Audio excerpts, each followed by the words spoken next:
بسم اللہ الرحمن الرحیم۔ السلام علیکم، مائی سیلف ایڈوکیٹ میاں سعدیہ باستیو کا۔ آج میں آپ کو بتاؤں گا یہ میری جو ویڈیوز ہیں یہ جو سرکاری ملازمین ہیں اور ان کے لواحقین کے لیے، ان کے جو گھر والے ہیں ان کے لیے یہ بیسیکلی ویڈیوز ہیں، اور سرکاری ملازمین کے لیے یہ میری ویڈیوز ہیں کہ جب کوئی سرکاری ملازم فوت ہو جاتا ہے تو اس کے بعد اس کے فنڈز لینے کے لیے، اس کے واجبات لینے کے لیے، وہ بینیفٹس لینے کے لیے کیا کام کرنے چاہیے۔ تو اس تناظر میں یہ میری فرسٹ ویڈیو ہے اور اس میں آپ کو یہ بتاؤں گا، اگر آپ ان چیزوں کا آپ کو پتہ ہوگا تو آپ جو ہیں وہ تمام معاملات آسانی کے ساتھ کر سکتے ہیں۔ تو اس تناظر میں یہ میری فرسٹ ویڈیو، اس میں آپ کو بتاؤں گا کہ جب کسی سرکاری ملازم کی ڈیتھ ہو جاتی ہے تو اس کے بعد جو فوری طور پر کام کرنے والے ہوتے ہیں وہ کیا ہیں۔ سب سے پہلے آپ متعلقہ یونین کونسل سے اس کا ڈیتھ سرٹیفکیٹ بنوائیں۔ ڈیتھ سرٹیفکیٹ بنوانے کا طریقہ میرے آپ یوٹیوب پر سرچ کر سکتے ہیں، ڈیتھ سرٹیفکیٹ بائی میاں سعدیہ باستیو کا۔ تو اس میں نے پورا ایک پروسیجر بتایا ہے۔ یونین کونسل سے ڈیتھ سرٹیفکیٹ بنوائیں، ٹھیک ہے۔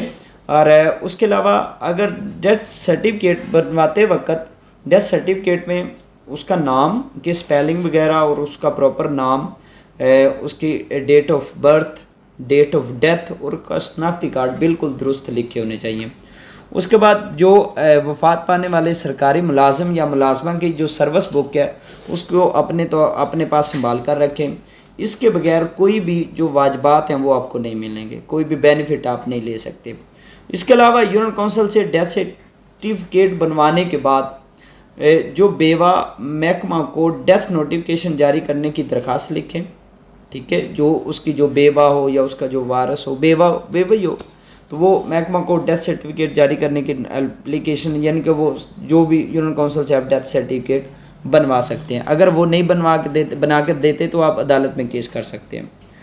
اس کے علاوہ ڈیتھ سرٹیفکیٹ جاری ہونے کے بعد سرکاری ملازمین کے جو لواحقین ہیں ان کو 8 قسم کے واجبات ملیں گے، اور اگر فوت ہونے والا ملازم گزٹڈ ہے تو پھر اسے 9 قسم کے واجبات ملیں گے۔ دوران سروس فوت ہونے والے ملازمین کے لواحقین عدالت میں فوری طور پر جانشینی سرٹیفکیٹ کے لیے درخواست دیں، ٹھیک ہے۔ سکسیشن سرٹیفکیٹ کو فوری طور پر بنوائیں، اور کیونکہ جو تنخواہ، پینشن یا مالی امداد کے واجبات ہوتے ہیں وہ بغیر جانشینی سرٹیفکیٹ کے، بغیر سکسیشن سرٹیفکیٹ کے نہیں ملیں گے۔ اس کے حوالے سے آپ متعلقہ نادرا اتھارٹی سے بھی رابطہ کر سکتے ہیں، اور اس کے علاوہ آپ سول کورٹ میں دعویٰ بھی کر سکتے ہیں۔ بیوہ کو تمام واجبات مل جائیں گے، یہ یاد رکھیں۔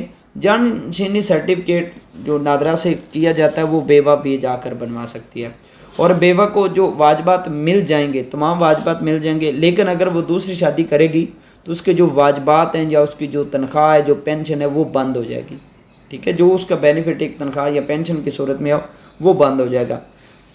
بیوہ یا شوہر نو میرج سرٹیفکیٹ بھی دیں گے، ٹھیک ہے، کہ جو اس کی بیوہ ہے یا اس کا جو شوہر ہے وہ نو میرج سرٹیفکیٹ دے گا، کہ کسی بھی اسٹامپ پیپر پر وہ یہ لکھ کر دے سکتا ہے کہ میری اب شادی نہیں ہو رہی اور نہ ہی میں شادی کر رہا ہوں، ٹھیک ہے۔ جو بیوہ وہ یہ لکھ کر دے سکتی ہے، تو اس سے جو اس کی پینشن ہوگی یا اس کی جو اس کے ہسبینڈ کی جو تنخواہ ہوگی وہ اس کو ایک مسلسل طریقے سے ملتی رہے گی، ٹھیک ہے۔